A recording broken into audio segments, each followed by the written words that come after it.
Sana katika kipindi chetu wakati huu tena nikukaribishe tena. Tutakuwa sehemu ya pili ya somo letu la maono yangu ni nini.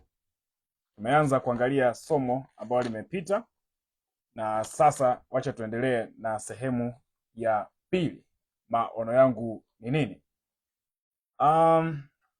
Na imani umeweza kufuatilia. Karibu sana katika somo letu la sehemu ya pili la kuhusu maono. Na imani kabisa kwamba umeweza kufuatilia sehemu ya kwanza na umenufaika na vitu vingi. Umeweza kujua kwamba maisha sio kubahatisha. Maisha ni kujua mzigo wako.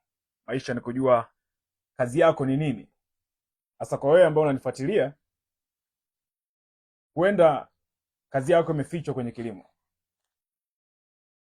Huenda kazi yako imefichwa kwenye kilimo.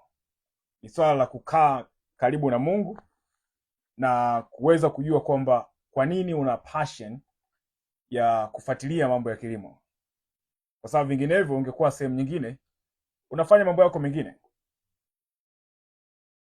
Dalili ya kwamba kitu ambacho ni kitu chako, unajua haiji kwa mkupuo na kujua kwamba hiki ni kitu changu, ila kuna vitu ambavyo vinakuwa vinatokea kwenye maisha yako mara kwa mara vikijirudia. Kuna mtu kwa mfano ameshawahi kufanya kilimo akapata hasara nyingi sana, lakini hajawahi kuacha, kwa sababu maono hayana kitu kinaitwa kwamba kile kitu ambacho unafanya vizuri sana ndio maono yako. No, ni kile kitu ambacho hata ukijitahidi kuacha kwa akili za kawaida, ukijitahidi kuacha kwa sababu ya upinzani wa nje, ndugu wanakataa, unajaribu vitu havitokei, bado yanarudi. Maono bado yanarudi. Mimi nakumbuka ishafika kipindi nikasema, kama vitu ndio vigumu kiasi hiki, si bora tu nikatafute kazi nyingine yote ya kufanya. Nilikuwa napita katika kipindi kigumu sana wakati fulani, lakini unarudishwa, unajaribu kufanya kazi hii, unafanya kazi hii, lakini bado unaambiwa hii sio sehemu yako. Kwa hiyo somo letu linasema maono haya yanafanikiwaje? Maono haya yanafanikiwaje? Kama tulivyoona katika sehemu iliyopita, maono yangu ni kitu gani? Nimesisitiza sana na naomba nikusihi kabisa, kama hujafuatilia somo la maono lililopita, tenga muda fuatilia, sikiliza kwa makini, elewa, na Mungu akusaidie na wewe upate safari yako kuanzia hapo. Okay, kama tulivyosema katika somo lililopita kwamba kama profitable farm, of course ndio mbeba maono. Kwa hiyo mwisho wa siku ni kwamba maono yanaanza na mtu mmoja, lakini hayatimizwi na mtu mmoja. Safari ya mafanikio huwa inaanza na mtu mmoja, lakini safari ya mafanikio haitimizwi na mtu mmoja. Huwezi kujua hata wewe ni part ya profitable farm. Siku moja unaweza ukawa sehemu ya profitable farm ya kusongesha ya maono yaweze kutimia. Kwa sisi katika profitable farm, sasa sitaki tena nijizungumzie maono yangu nini. Inabidi tuzungumzie sasa maono kama ya team ya profitable farm. Licha ya kwamba mimi ndio mwanzilishi wa hiyo project ya profitable farm. Sisi tunaamini utu wa mwanadamu hujengwa kwenye familia yenye afya, lishe salama na kipato cha uhakika kupitia miradi ya nyumbani. Hii ndio imani yetu, na hii ndio inatusukuma, inatudrive kila wakati. Chochote ambacho tunafikiri katika msingi huo, tukiwa tunaamini kuwa familia ndio jukwaa la mapinduzi makubwa kiafya pamoja na kiuchumi. Hiyo ndio imani yetu, kwamba sisi tunaamini kwamba familia ndio jukwaa mama la kimapinduzi ya kiuchumi na kifamilia. Naomba nirudie, kama hujasikiliza somo la maono, naomba urudi tena, ujipe muda, urudi kwenye ile somo ambalo nimefundisha. Litakusaidia sana kuconnect na masomo ambayo yamebakia, somo hili na somo ambalo nitakuja kulifundisha baadaye. Tunaamini mkulima hafai kuwa maskini. Yaani hicho ndio kitu ambacho sisi tunaamini. Tunaamini mkulima hapaswi kuwa maskini. Tunaamini kila mtu ana haki ya kupata chakula salama na safi bila kuwa na sumu. Hiyo ndio imani yetu na hizo ndio imani zetu.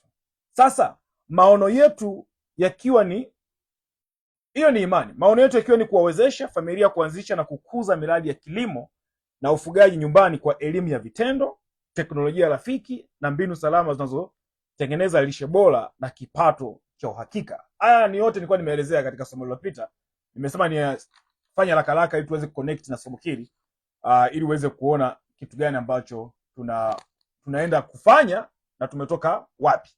Jambo la msingi, kilimo na mifugo sio idea mpya, sio wazo ambalo limekuja leo, sio mimi nimeleta kilimo na mifugo, lipo tayari. Kila kitu ambacho tunakifanya vilishakuwepo. Sasa issue ni hivi, watu wamekuwa wakifanya miradi ya kuku, wamekuwa wakifanya miradi ya bustani, lakini sio kwa tija. Yaani sio kwa kiwango ambacho unaweza kusema ukajivunia. Ukiangalia kwa mfano, sisi kama Tanzania tuna advantage, tuna faida ya ardhi tunayo, tena ipo katika ukubwa sana. Tuna soko lipo. Lakini tuna watu ambao wapo tayari kwa ajili ya kutunga mkono, kututia moyo na kuendelea. Sasa hatuwezi siku zote kujivunia ukubwa ambao sisi hatuwezi kufaidi. Kama unakuta familia inamiliki eka 10, eka 20, wanapata gunia moja, hasa ina maana gani? Shangaa mtu anakuambia, unaona hii sehemu mpaka kule chini kwangu huko, sasa ili we nini? Lakini bado umaskini ni mgumu kweli kweli. Sasa ina maana gani? Kuna maana gani ya kujivunia kwamba nina rasilimali, sio nina kitu gani ambacho yani hauoni connection ya, yani mtu anajivunia kwamba nyumbani nina mashamba, nina maekari. Sasa kuna tofauti ya shamba na msitu au pori. Ikiwa umemwomba Mungu akupatie eneo, Mungu hawezi kukupa pori, hawezi kukupa kitu ambacho utaenda kukiacha na kujivunia. Mungu anakupa shamba. Shamba ndani yake lina mifugo, lina mazao ambayo yanazalisha. Leo nikitaka Mungu anipatie ekari 1 au ekari 10, wala siendi kulialia. Unalia iwe nini sasa? Unampa proposal. Naambia sikiliza, nahitaji kujenga academy ya kilimo. Nataka kujenga academy ya kilimo na mifugo. Vijana nitawanoa, nitawaandaa waweze kuwa revolutionary kwenye kilimo. Nikae nao niwasuke. Nikishakamilisha tu ile proposal, ndani ya wiki 1, wiki 2, miezi 3, mwaka imeshapatikana. Very simple. Sio kwamba nimeenda kujipendekeza kwa mtu kumwambia unajua bwana mimi nisaidie. Maono hayasaidiwagi. Nafikiri nimeshaeleza sana kuhusu somo lililopita. Nimeeleza sana somo ambalo limepita. Kwa hatutakiwi kujivunia vitu ambavyo havina impact kwenye maisha yetu. Okay, jambo la msingi ni moja. Ndani ya ardhi ambayo ndio hiyo ambayo tunasema tunayo kubwa, soko ambalo hilo tunasema lipo, na watu ambao wako tayari, tunafanyaje? Sasa angalia kinachotokea. Vitu hivyo vinakuja kuwa msaada, vinakuja kuwa faida kwa mtu ambaye tayari ameshajitambua. Yaani kwa mfano sasa hivi wewe una advantage ya eka 2, una eka 5, una eka 10. Zitakuwa zina maana ukishajua thamani yake. Chochote chenye thamani ndio maana yake wewe inaonekana. Na thamani itabaki pale pale. Ardhi itabaki kuwa na thamani. Lakini ile thamani inakuwaje msaada kwako mwenye nayo? Ni pale ambapo unajua jinsi ya kuifanya iwe ya maana. Unaifanyaje kuwa ya maana? Ni pale ambapo unakuwa umepractice. Tunasema unapokuwa na maarifa ya kutumia eneo dogo kwanza, ukajua jinsi unajua siku zote eneo dogo tunaita ni sample. Eneo dogo tunaita ni kama case study. Unaanzishia safari yako pale. Unatengeneza projection zote ndani ya eneo dogo. Moja kati ya vision ambayo sisi tuko nayo kwenye issue ya kilimo na mifugo ni kuja kuwa na exhibition kubwa sana. Kubwa mno. Lakini hatuwezi sasa hivi kuanza kulopoka kuhusu exhibition ambayo tuna mpango kuja kufanya wakati bado haijakamilika katika mikakati. Haina maana. Kila jambo lina wakati wake. Asa sehemu ndogo tunatumia kama case study, tunatumia kama sehemu ya kucholea ili uweze kufika kule unakotaka kufika. Hicho ndio kitu cha msingi. Kwa kuacha kilimo cha matumaini, kilimo cha kubahatisha, kilimo ambacho my friend mentangu mimi wa kiroho, of course alikuwa ni mentangu wa confidence, alikuwa anatufundisha hivi, akitaka kututia hasira zaidi. Nitumie hilo neno ndio at least lisikuumize sana, kwa sababu linaumizaga. Alisema kitu ambacho Mungu anatoa kwa wote, hicho kinaitwa chakula cha msaada.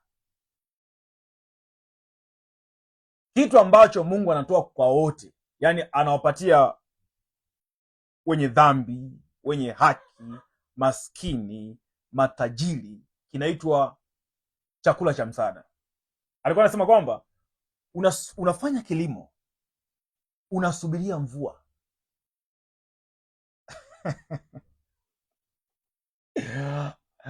alikuwa ndambali sana anambia, sasa kama unasubiria mvua ndio ulime,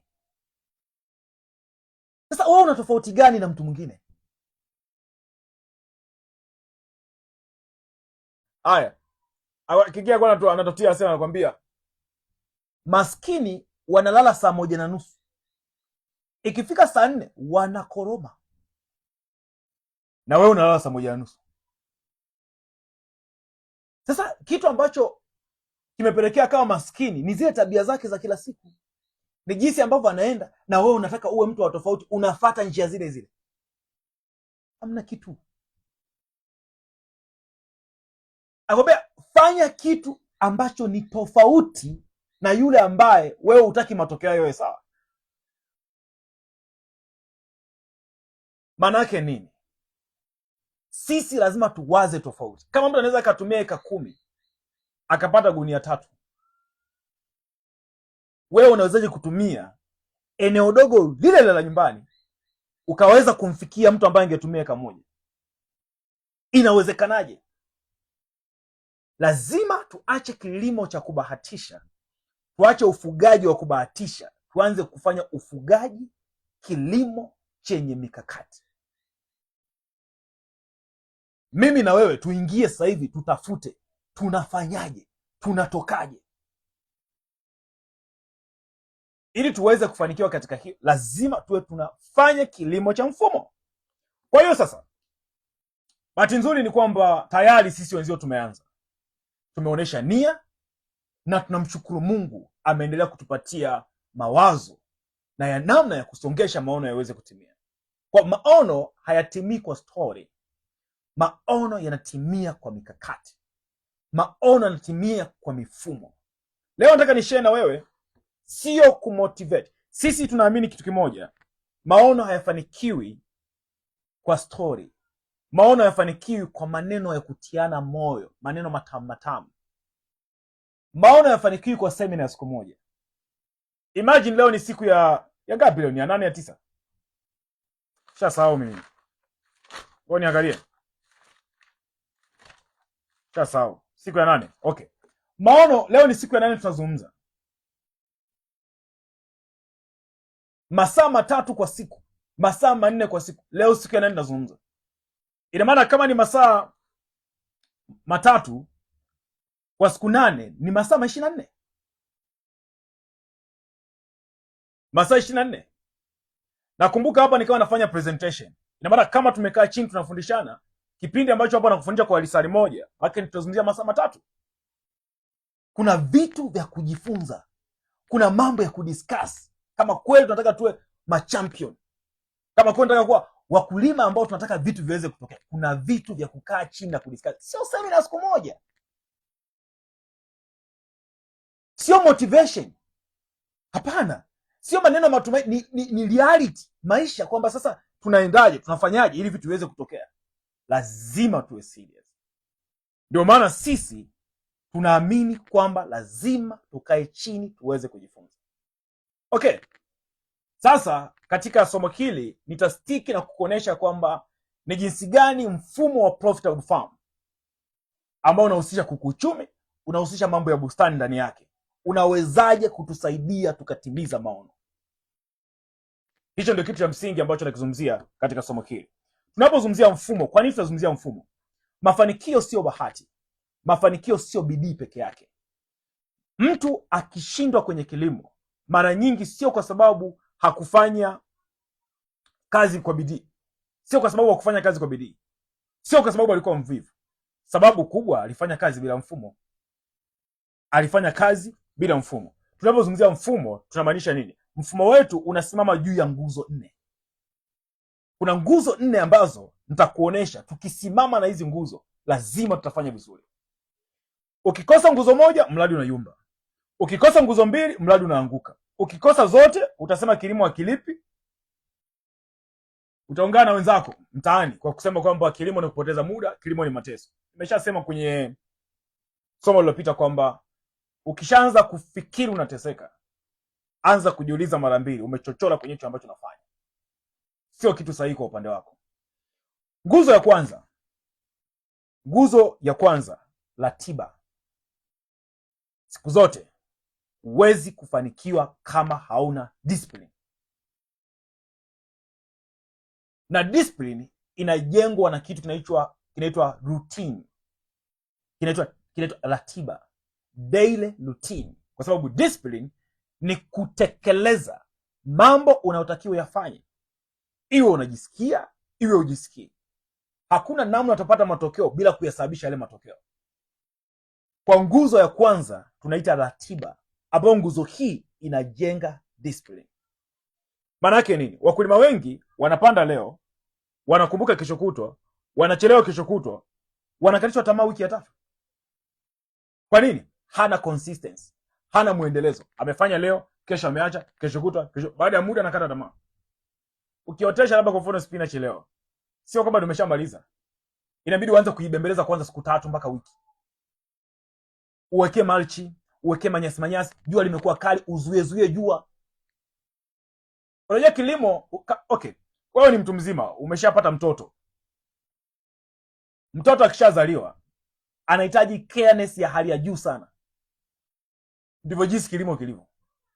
Umeotesha miche yako ya nyanya, spinach, sukuma wiki, lazima uibembeleze. Lazima siku ya kwanza, ya pili, ya 3 uibembeleze. Uibembeleze na nini? Na jua, na upepo, na baridi, na nini, lazima ufanye. Umeingiza vifaranga kwa mara ya kwanza, lazima ulale bandani. Utahamisha kitanda. Kama ukiona kuhamisha kitanda ni ngumu, mimi nakumbuka wanafunzi wetu wa kuku uchumi. Nilikuwa naambia kwamba ukishaingiza vifaranga lazima uhamishie godoro kwenye banda. Sasa kama banda lako liko mbali, yatakukuta, kwa sababu unakuta kusema utaamka kila wakati usiku uamke inakuwa ngumu. Sasa kitu kinafanyika, nikaja nikawapa idea moja na wakaifanyia kazi.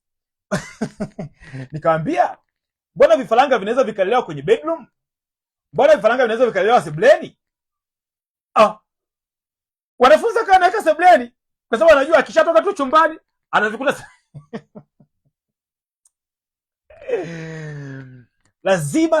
Lazima utahitaji kuwa makini sana. Discipline, kufanya unachotakiwa kufanya hata kama ujisikii. Unataka mafanikio, lazima una discipline. Huna discipline, hatukuweki kwenye rekodi ya mafanikio, au utapata. So, tunafanyaje kusimplify upate discipline? Lazima kuwe kuna ratiba. Hiyo ni nguzo ya kwanza. Manake nini? Hakuna ratiba, hakuna matokeo. Mfano wa mtu ana bustani nyumbani, bustani ya mboga, kuna spinach, kuna mchicha, kuna hoho. Anatakiwa mwagilie kila siku kwa ratiba maalum. Mbolea siku ya 7, siku ya 14, siku ya 21. Kuvuna wiki ya 4 hadi wiki ya 6. Hiyo ni ratiba inaeleweka. Kwa unatakiwa ujue ratiba ya kitu ambacho unataka kufanya. Asa mkulima asiye na ratiba, nini kinatokea? Kwa nini tunaita ni nguzo ya kwanza? Angalia mkulima asiye na ratiba.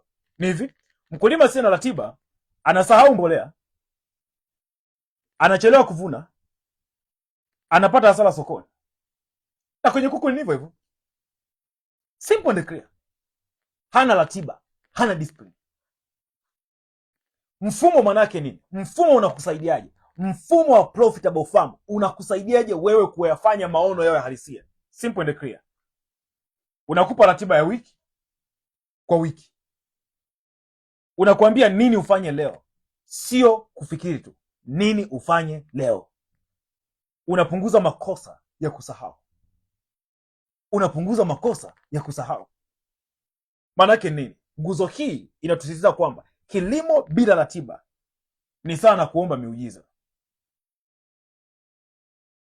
Unakaa una hope kwamba jamani, Mungu nikumbuke, Mungu nikumbuke. Mungu anakumbukaje?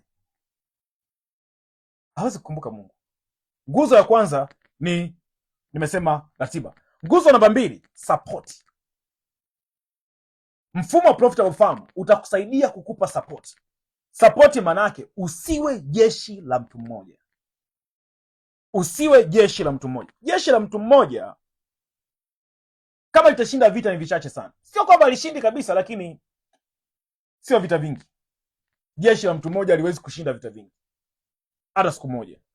Wakulima wengi, cha kwanza wanakwama. Angalia kinachotokea. Cha kwanza wanakwama, wakishakwama wananyamaza. Akishanyamaza anaanza kujilaumu. Kimya hiyo. Mwisho anakata tamaa. Ndio jinsi ilivyo. Na zile siku za mwanzo kuna vitu ambavyo unabidi uweze kusaidika. Lakini sasa unakwama, unanyamaza. Unaanza kujilaumu, mwisho unakata tamaa.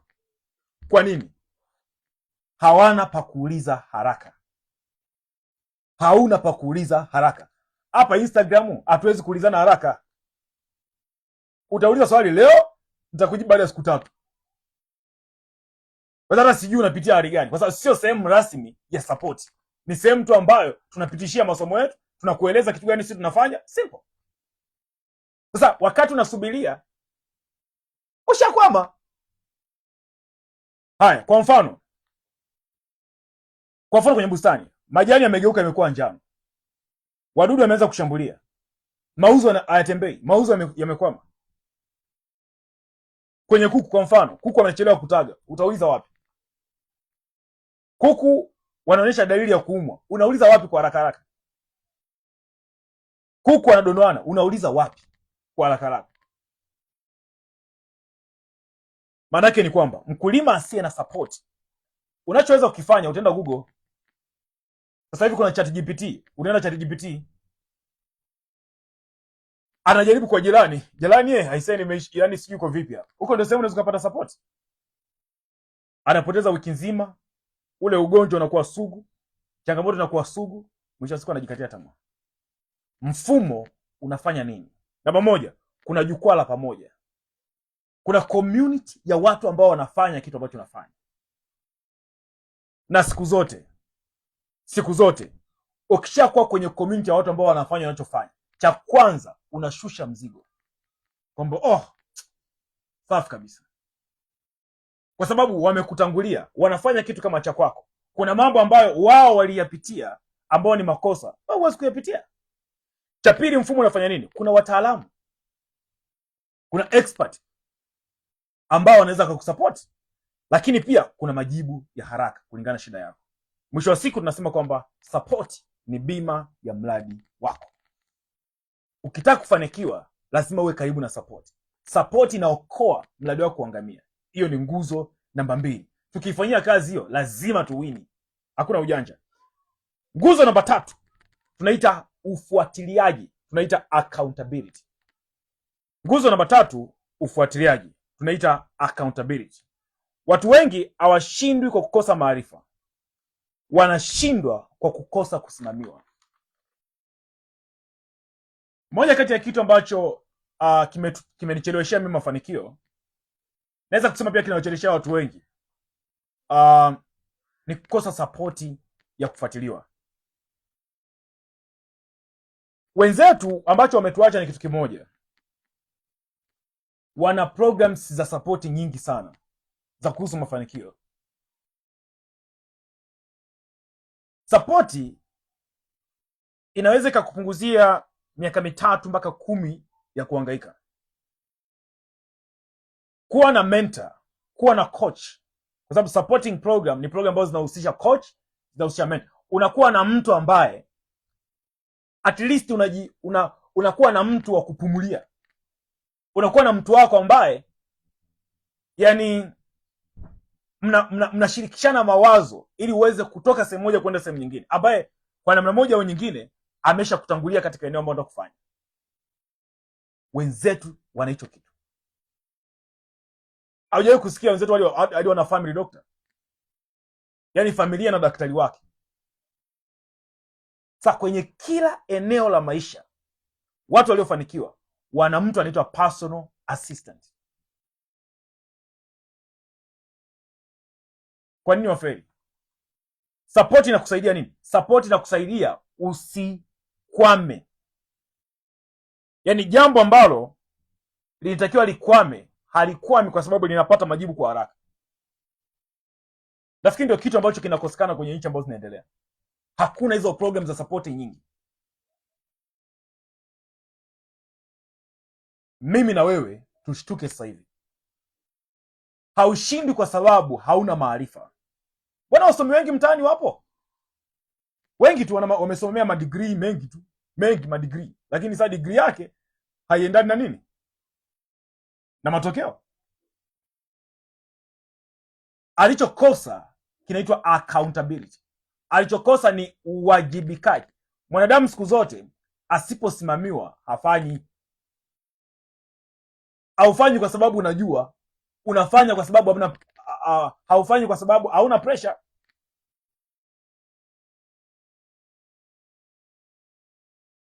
Mimi nakumbuka mentor wangu siku moja wewe kuniambia, akasema, sikiliza, umenilipa pesa sio nikuchekee. Umenilipa pesa nikusaidie upate matokeo, sawa? Wewe ni mtu mzima. Elewa hicho kwanza. Cha kwanza kabisa elewa hicho. Unaponidanganya, hakuna chochote ambacho mimi napata hasara. Isipokuwa wewe ndio unapata hasara. Alafu sasa sikiliza Ahazi. Kwa nini upate hasara na wewe ni mtu mzima? Sikiliza. Kafanye nilichokuambia ufanye. Njoo nipe majibu. Hujapata matokeo au umepata matokeo. Sio uniambie hujafanya. Okay. Kama kulikuwa kuna sababu ya kutokufanya, kwa nini hiyo sababu usigeuze wewe sababu ya kufanya?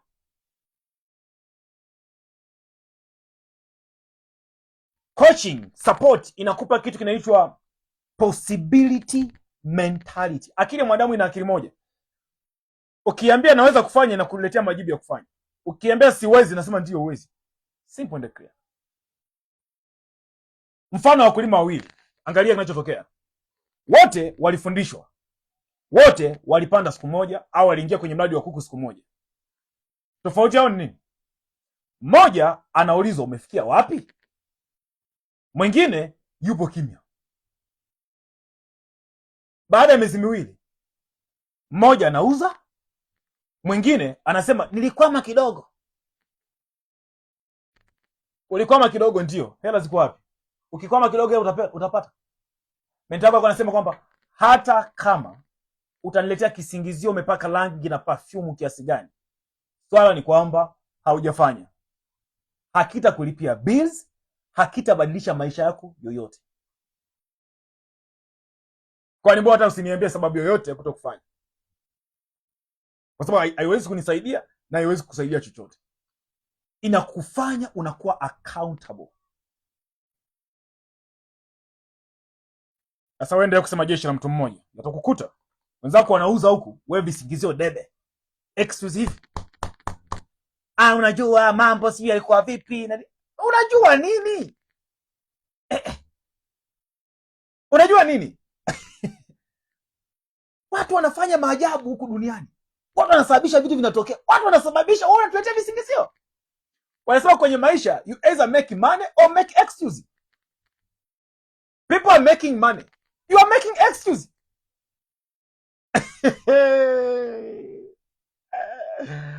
Hapana. Mfumo unakusaidia nini sasa? Kwanza kabisa unajua ulipo. Iko hivi, kwa jinsi ulivyo hapo ulipo kuna kitu cha kufanya. Yaani jinsi ulivyo kuna kitu cha kufanya. Manake visingizio vingine ambavyo vinaua ndoto za watu wengi, maono ya watu wengi, ni kusema wacha nijipange. Ujipange nini? Yaani ujipange kwa kitu gani cha maana? Aliyekwambia nani kuna mtu anakuaga tayari? Hata tukikupa ujipange mwaka mzima, hakuna siku utahisi umeshakuwa tayari. Sio jifunze kwenye harusi, kwenye sherehe. Mtu anajipanga mwaka mzima, lakini bado kuna watu wamesahau kualika.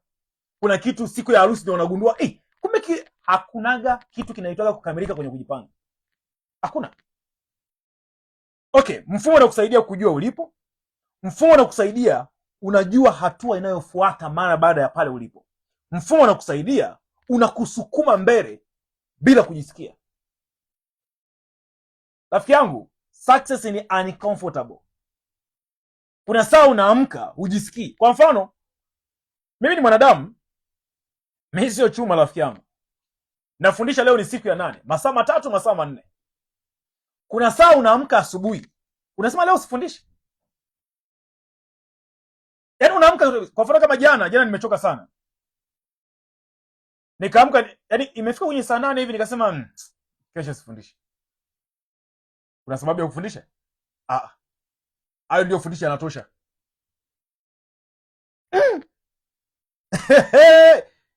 Nilivyoamka asubuhi nikasema kwanza kwa nini nafanya? Nikasema hapana.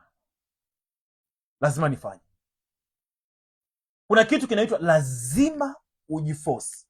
Hasa kwenye kujiforce, kuna unaweza kujiforce na kuna ambayo huwezi. Ukiwa na supporting program inakuforce kuleta matokeo. Yaani automatically tunajikuta mimi ni mtu mzima bwana, nishalipia program.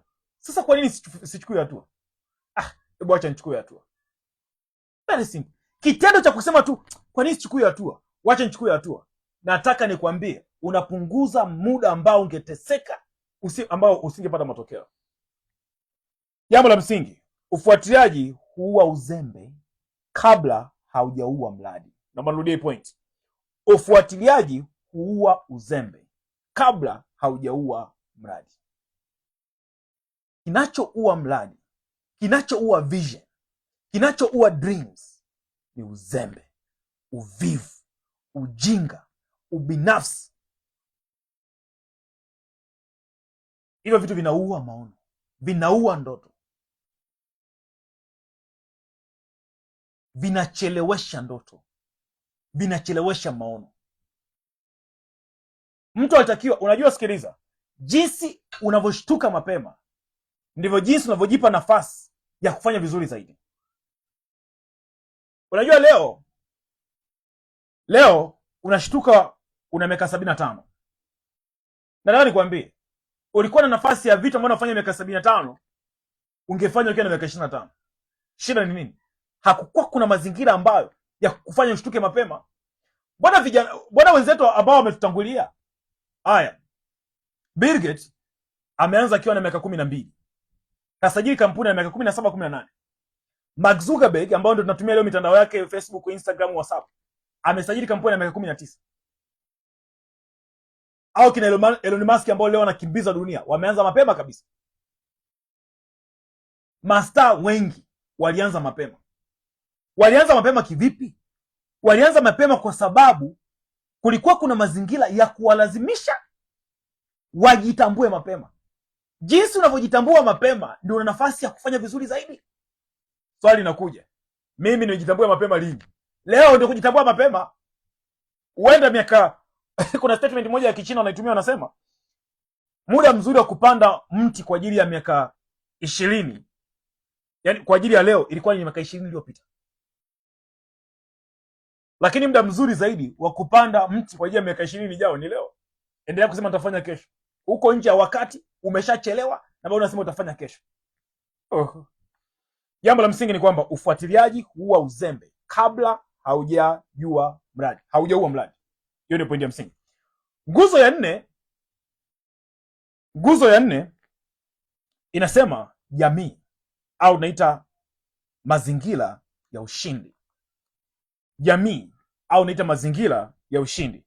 Siku zote mazingira yanakupa ushindi au yanakufanya ushindwe kwa 80% kutokana na nguvu ya mazingira. Tunaposema mazingira au jamii, maana yake ni watu wako wa karibu. Uko na nani muda wote?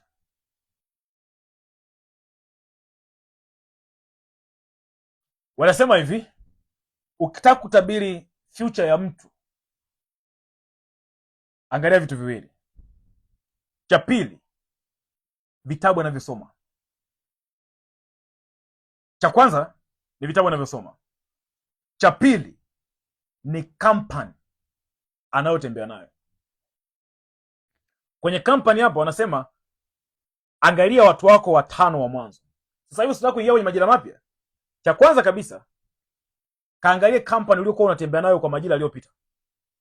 Kama ni mwaka uliopita, ni miezi iliyopita. Sasa kaangalia ile company uliokuwa unatembea nayo.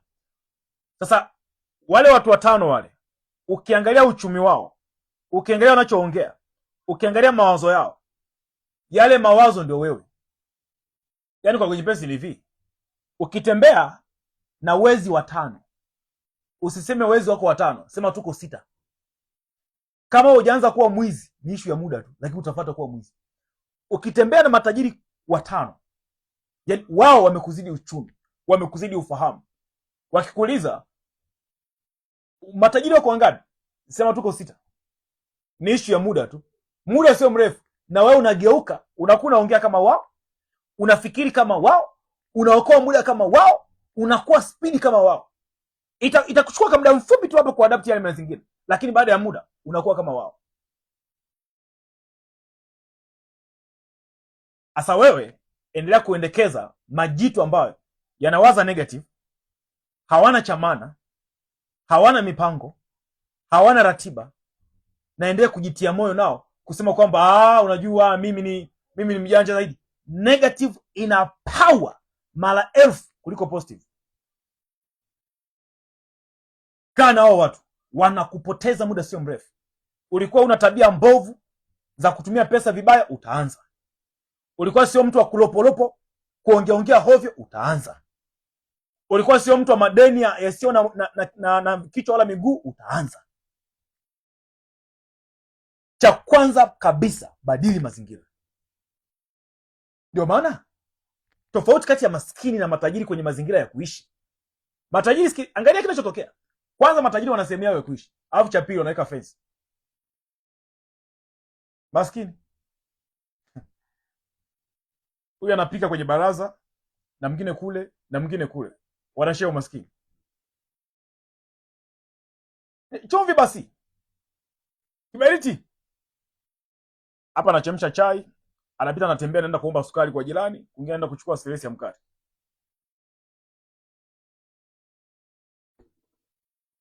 Mkulima akiwa peke yake au akiwa kwenye na marafiki wanaokata tamaa, anachoka.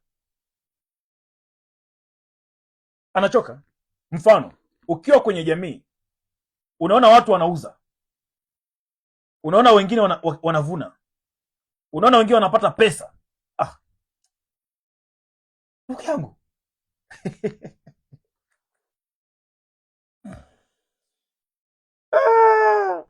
nakumbuka kitu ambacho kilibadilisha maisha yangu.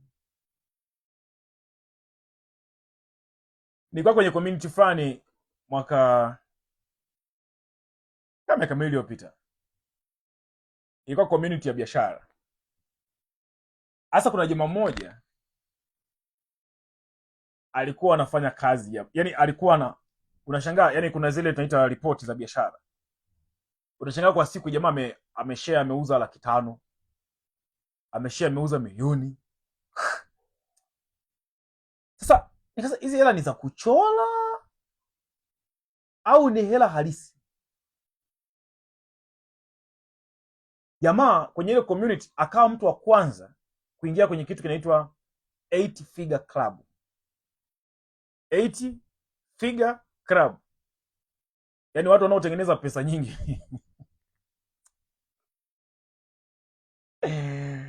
8 figure maana ni mtu anayepata pesa ambayo inaanzia digiti 8. Sasa ni shilingi ngapi hiyo? Hebu comment hapo chini shilingi ngapi kama kweli mnanielewa ninachokiongea. Okay, mcomment, mkicomment ndio nitawaambia nitaka kuambia. Msipo comment naahirisha kwa sababu akikuweka kwenye mpango. Kwa niendelee na kile ambacho nimekiandaa, lakini hiyo mkicomment nitawapa kama extra. Okay, point ya msingi ni kwamba ukiwa kwenye jamii unaona watu wanauza, unaona wengine wakivuna, unaona wengine wakipata pesa. Hii inakwambia hivi, inawezekana na mimi naweza. Inakwambia inawezekana na mimi ninaweza. Mfumo unakusaidiaje kuchochea nguzo ya 4 ya jamii? Ni hivi, unakuweka kwenye watu wanaotekeleza.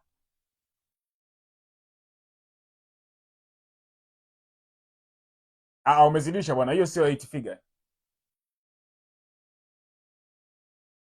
Hiyo ni 9 figure, sio 8 figure hiyo. Umezidisha ulio post hiyo pesa.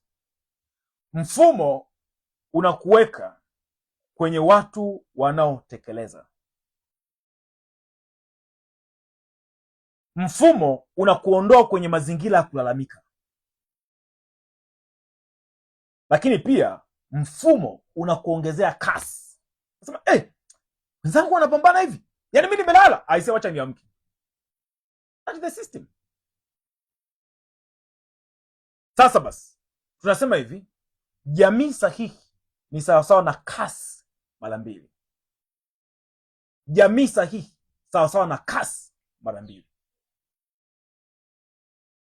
Okay. Jambo la msingi ni moja. Nafikiri umenielewa kitu gani ambacho nazungumzia. Kumbuka somo ambalo tunaliangalia hapa ni je, tunaweza kutimiza maono? Hayo yote ambayo kila siku mimi nasema kwamba tutakuwa na hiki, tutakuwa na miradi, inawezekana?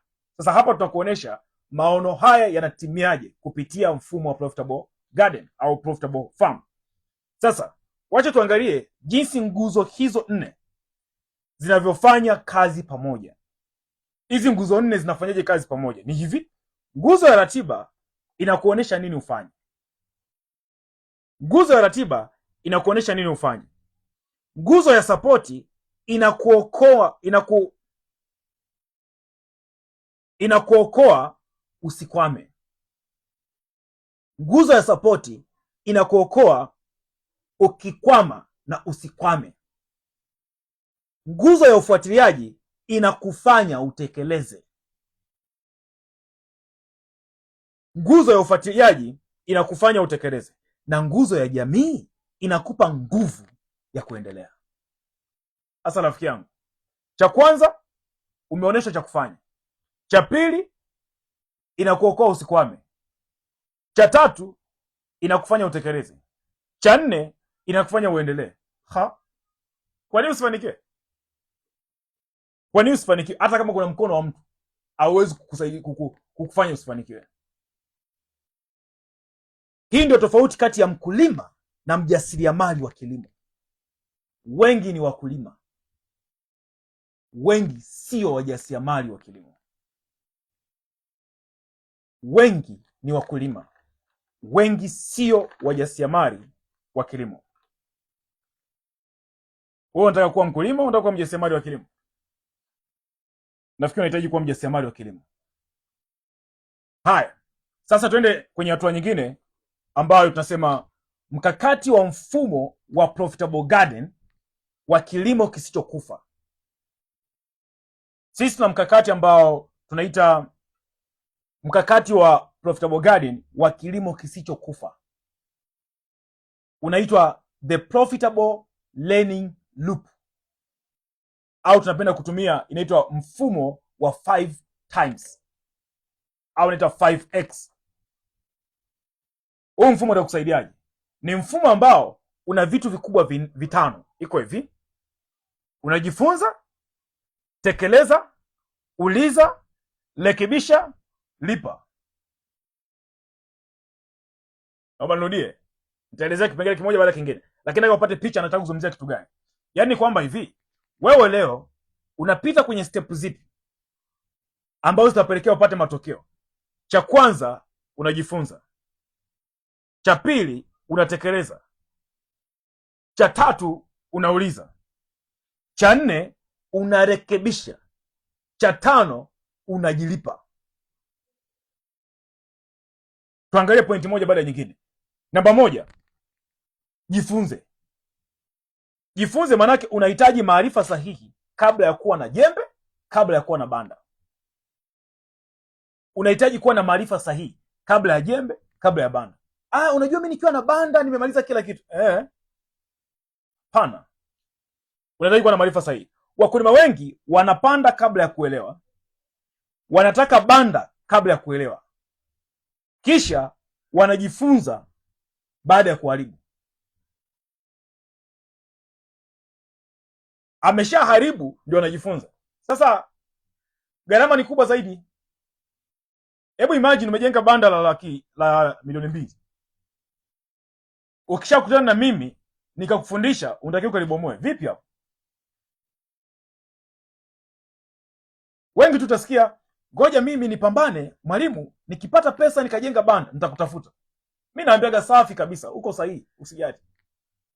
Wewe kajenge banda unitafute. Ukishanitafuta nitakufundisha jinsi banda linavyotakiwa kuwa, tutabomoa, tutaanza upya.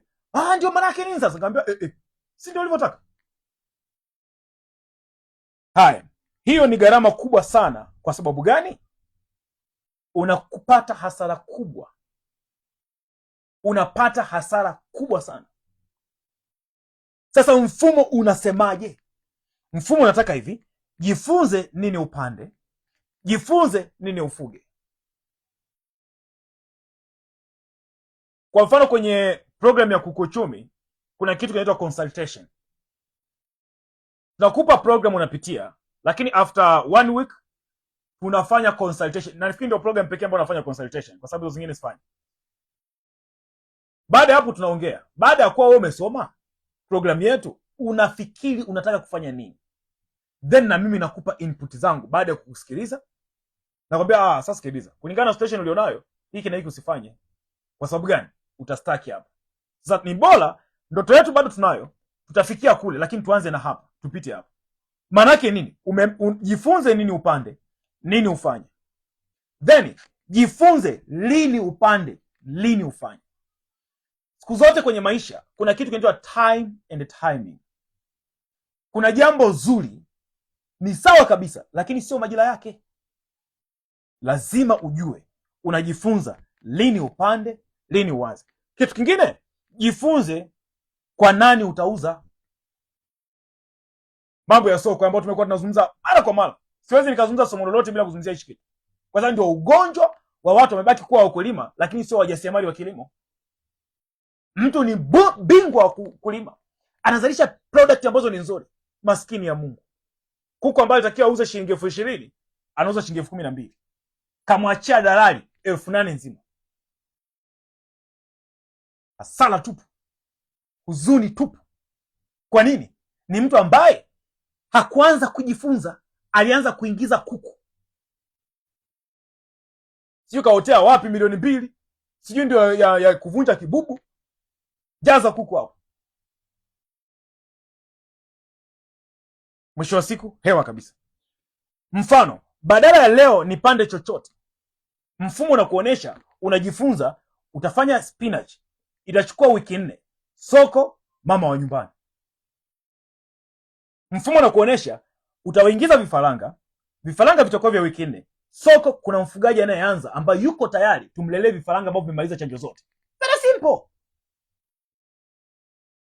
Yaani hakuna kucomplicate. Kwa sababu marketing technique umefundisha kwamba katika mazingira ulionayo kuna watu wanatamani kufuga lakini wameshapata hasara mara nyingi. Nenda kaongee nao kwamba mimi nimeanzisha program ya kuwasaidia jinsi ya kuelewa kulea vifaranga. Watakwambia sasa tuko tayari, tunaanzaje kulea? Unaambia haina shida, mimi nawazalisha vifaranga na nawatetea. Kabla sijawaletea nitahakikisha mmekamilisha maandalizi yote ya chanjo, jinsi ya kuseti brooder na kila kitu. Umeshapata hiyo elimu. Mimi niko tayari, nataka vifaranga 200. Unalea vifaranga ambavyo tayari vina hela. Point ya kwanza kwenye 5x, jifunze. Maana yake nini? Maarifa sahihi huokoa pesa kabla ya kuanza. Maarifa sahihi huokoa pesa kabla ya kuanza. Namba 2, tekeleza. Maarifa bila hatua ni uongo. Unajua mimi ni msomi, mimi najua vitu vingi sana, sijui nimeenda wapi, nimeenda siku Marekani. Inatusaidia nini? Ili waje. Mentangu alinifundisha kitu kimoja, alisema kwenye marketing kuna njia 3 za kuuza. Njia ya kwanza ni kujisifu. Unajua mimi naweza, sijui kilikwenda, sijui nini. Akasema hiyo wanapenda kutumia sana watu ambao wameenda shule sana. Bahati mbaya wao haifanyi vizuri sokoni. Hiyo ni njia ya kwanza. Njia ya pili ni unamwambia hivi, huyu mtu wako unataka umuuzie vifaranga, unamwambia hivi, sikiliza, najua umeshafanya mradi wa vifaranga na umeshindwa. Hata nikikwambia chochote kuhusu vifaranga kwamba nakuuzia hutaelewa. Sikiliza, wacha nikuoneshe jinsi gani ulikuwa unaua vifaranga na jinsi gani ambavyo sasa hivi itapona. Yaani hata kabla hujamaliza kumuonesha nakwambia sana anzaje. Simple, ushauza. Hiyo step 2. Step 3 ndio nzuri zaidi. Naambia sikiliza, hata nikikuonesha, nikikwambia mimi ni nani hutaelewa. Nikakufundisha kwamba unaweza kufanya hutaelewa. Sikiliza, situko karibu, nitakuwa nakuonesha matokeo kila hatua, alafu utaona. Yaani hata kabla hujafika hatua inayofuata nakwambia naanzaje. Umeona ile ya kujiona, najua nimesomea wapi, haijafanya kazi kama zile 2 za mwisho. Step ya pili ni tekeleza. Maarifa bila hatua ni uongo. Watu wengi wanajua lakini hawafanyi, au wanafanya nusu. Maarifa bila utekelezaji ni zero.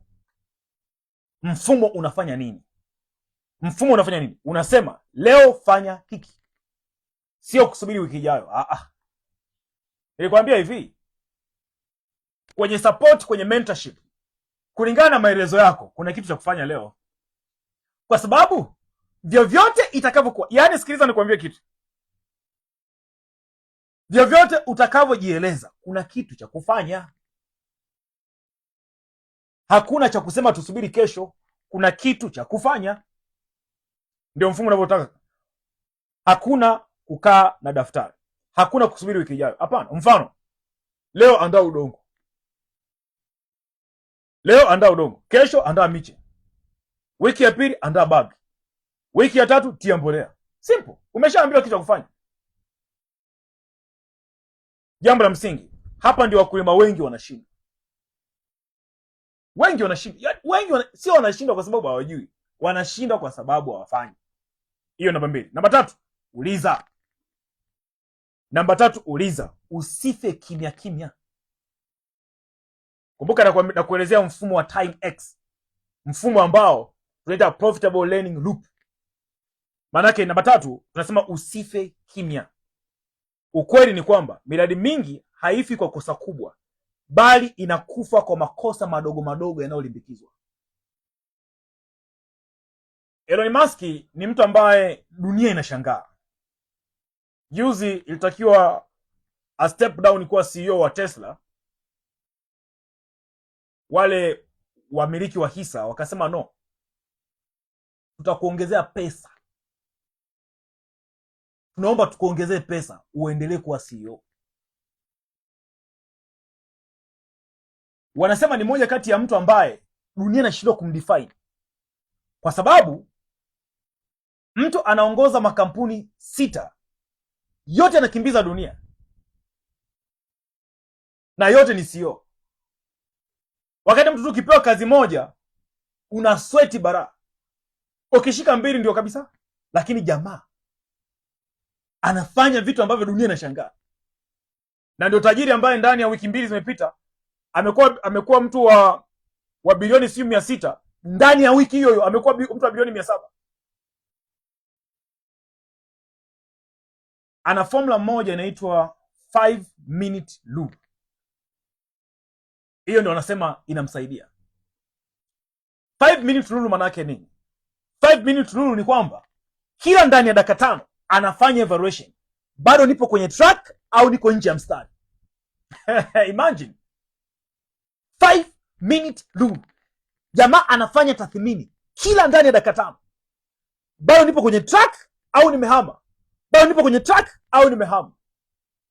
Hiyo ndio fomu na jamaa wanasema ndio jamaa inamsaidia.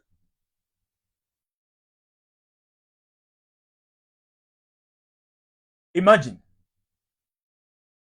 tofauti ya maskini na tajiri kwa hapa. Kuna kitu kinaitwa evaluation, kuna kitu kinaitwa tathmini. Okay, in general matajiri wao huwa wanafanya tathmini kwa dakika. Hiyo ndio kufundisha ni Elon Musk. Tuachana nayo kwanza huyo. Matajiri wanafanya tathmini kwa dakika. Maskini anafanya tathmini kwa mwaka. Maana yake nini? Anapanga malengo ya mwaka unapoanza, anakuja kuyafanyia tathmini mwaka mwingine. Tarehe moja mwaka mpya unapoanza ana malengo makubwa. Ikishafika tarehe 15 ameshayasahau. Bado nayakumbuka. Bado ni Januari. Stress za watoto na mambo mengine yameanza pale, anaanza kuyasahau taratibu. Ikifika mwezi wa 3, ukimuuliza malengo yako ni ipi, ameshasahau, ameshabadilisha kazi, anafanya kitu kingine tofauti. Ikifika mwezi wa 6 ndio hata haelewi kama alikuwa na malengo.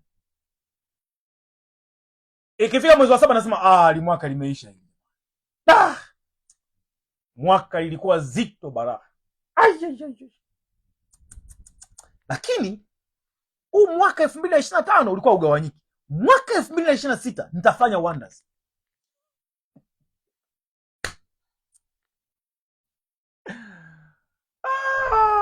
Unajua nini kimetokea?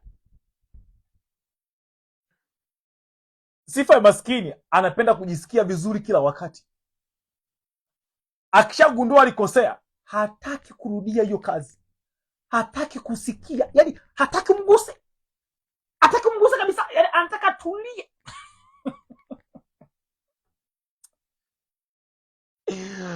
Ndio maana njia rahisi ya kumuuzia maskini ni kumfanya jisikie vizuri. Wanasema moja kati ya trick ambayo inafanyika kwenye kuchukua pesa za maskini kwa wafanyabiashara ni kuwauzia vitu vya bei ndogo ndogo.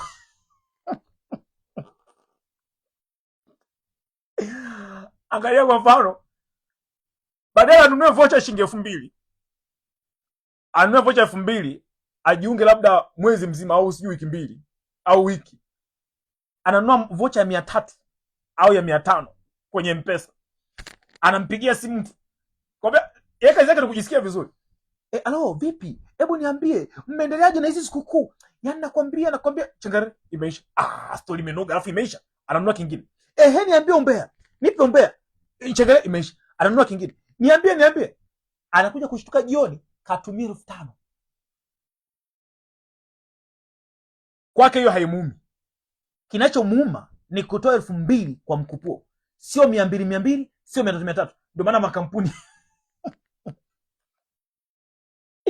yanajua jinsi ya kucheza na akili ya maskini. Ndio maana Wachina wanamtengenezea maskini bidhaa za namna yoyote tu, kwa sababu ndizo anazotaka yeye. Hataki kujisikia vibaya. Sembuse na malengo, kapanga malengo, changamoto zinatokea, hafanyi tathmini kwa haraka. Zinavozidi kutokea changamoto zinakuwa sugu na baadaye anaacha. Uliza, usife kimya. Ukweli ni kwamba miradi mingi haifi kwa kosa kubwa, bali kwa kosa dogo linalolimbikizwa bila kuulizwa. Mwanangu umeisha. Sasa mfumo unaruhusu nini? Mfumo unaruhusu kuuliza mapema. Uliza. Ukishakuwa kwenye community, hata kama mtaalamu au mwalimu amechelewa, utakuja kuona wana community wenzako wamekujibu, kwa sababu unachopitia wao wamepitia. Very simple. Uliza mapema, kuonyesha picha ya maendeleo yako. Share umefikia wapi, umekwama wapi. Kuku wangu wako hivi, kuku wangu wanaumwa. Unakuja kuona wenzako wamekujibu kwa sababu ya experience. Mtaalamu anapokuja anakuja kujazilizia the power of community. Lakini pia kurekebisha kabla ya kuchelewa. Unarekebisha kabla ya kuchelewa. Kwa mfano, kuku wanajikunyata, unashare kwa haraka, unaambiwa cha kufanya, wadudu wanaonekana, mauzo hayatembei. Baada ya kukaa kimya, unauliza, unarekebishwa, unaendelea. Very simple. Namba 4, rekebisha. Namba 4, rekebisha. Kubadilika haraka ndio kuishi. Maisha ni adjustment. Maisha ni kasi, uwezo wa kujirekebisha mapema kabla vitu havijaharibika. Hayo ndio mafanikio, na hiyo ndio biashara. Biashara ukitaka kuwini, lazima uwe ni mtu wa taarifa sahihi za wakati sahihi, yaani uwezo wa kuadjust kwa haraka. Kwa mfano, ukiangalia sasa hivi AI ni teknolojia ambayo inakuja kwa kasi sasa hivi. AI sio trend. Mimi kwa mfano nina program ambayo nina mentor wawili wa AI, lakini nina mwalimu anayenifundisha AI. Sasa hivi tuko wiki ya 6. Nachukua kabisa kozi kabisa, nakaa darasani. Mpaka unajiuliza, what is this? Sasa mbona mambo yamekuwa tight kiasi hiki? Hasa kwa upande wako, vipi? Mfumo unakutaka uwe na uwezo wa kurekebisha kwa haraka. Tofauti na hapo, unaachwa. Leo unahangaika na kuku wa kienyeji kwenye eneo dogo. Kweli? Ili upate nini?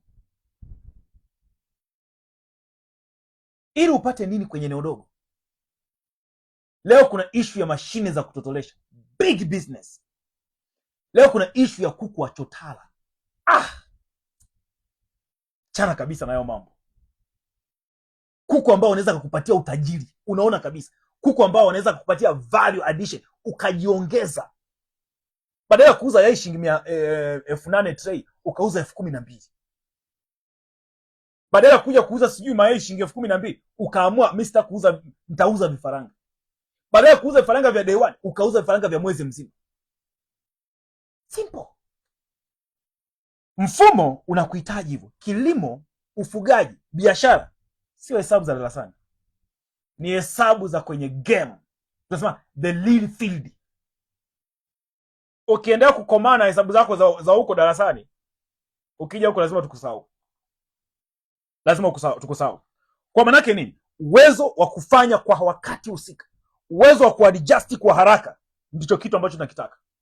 Mfumo unakufundisha nini? Kurekebisha mbolea, kubadili muda wa kumwagilia, kubadili aina ya soko, yaani kuendana na kasi kulingana na mazingira. Hiyo namba 4. Namba 5, na tunamaliza. Kama kuna swali, kuna jambo lolote, uliza hapo, then mimi nitakuwa namaliza. Baada ya hivyo, hatua ya 5, lipa. Lipa maana yake nini? Ukweli usiosemwa ni kwamba kipimo cha kujifunza sio cheti. Hakuna mtu atakwambia. Kipimo cha kujifunza sio cheti. Cheti ni kipimo cha kukwepa makosa. Cheti sio kipimo cha kujifunza. Cheti ni kipimo cha kukwepa kukosea. Kwa sababu watu ambao wanahesabika hawana akili darasani ni watu wanaofanya makosa. Hasa mtaani sio hivyo. Bill Gates ana msemo wake mmoja unasema, to win big you sometimes have to take big risk. Asa take your big risk darasani uone. Upate cheti. Wale ambao wanapataga vyeti wengi, una research imefanyika, wale ambao wanasema wamepata vyeti, sio degree, sio na klasi gapi, sio nini. Baada ya mwaka wapatie ule mtihani ule uone kitakachotokea kama hizo klasi zitabaki. Nimesema ni ukweli mchungu ambao sio rahisi watu kukuambia. Cheti sio kipimo cha kujifunza. Kipimo cha kujifunza ni nini? Ni pesa na chakula kuweka mezani.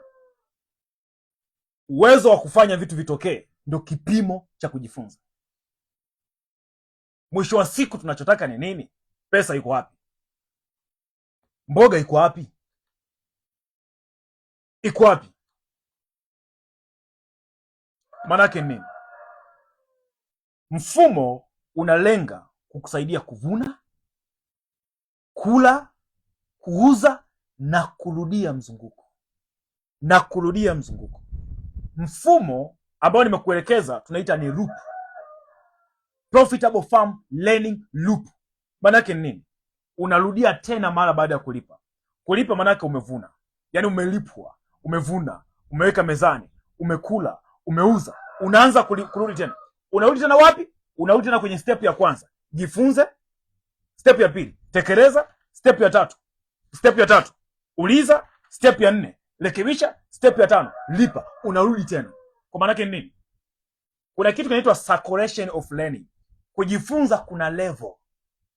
Kujifunza kuna level.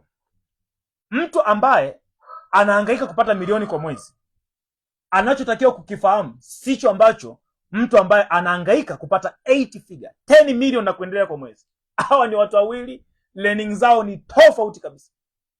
Sasa inakuwa hivi, jinsi unavyoendelea kupanda daraja, inabidi uje ujifunze kitu ambacho ni advanced zaidi.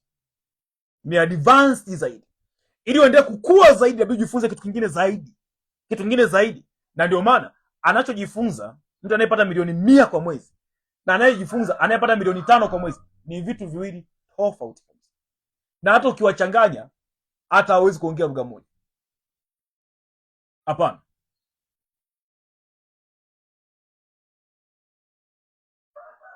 Hapana. Maana yake nini? Kila level ya mafanikio kuna level zaidi ya kujifunza.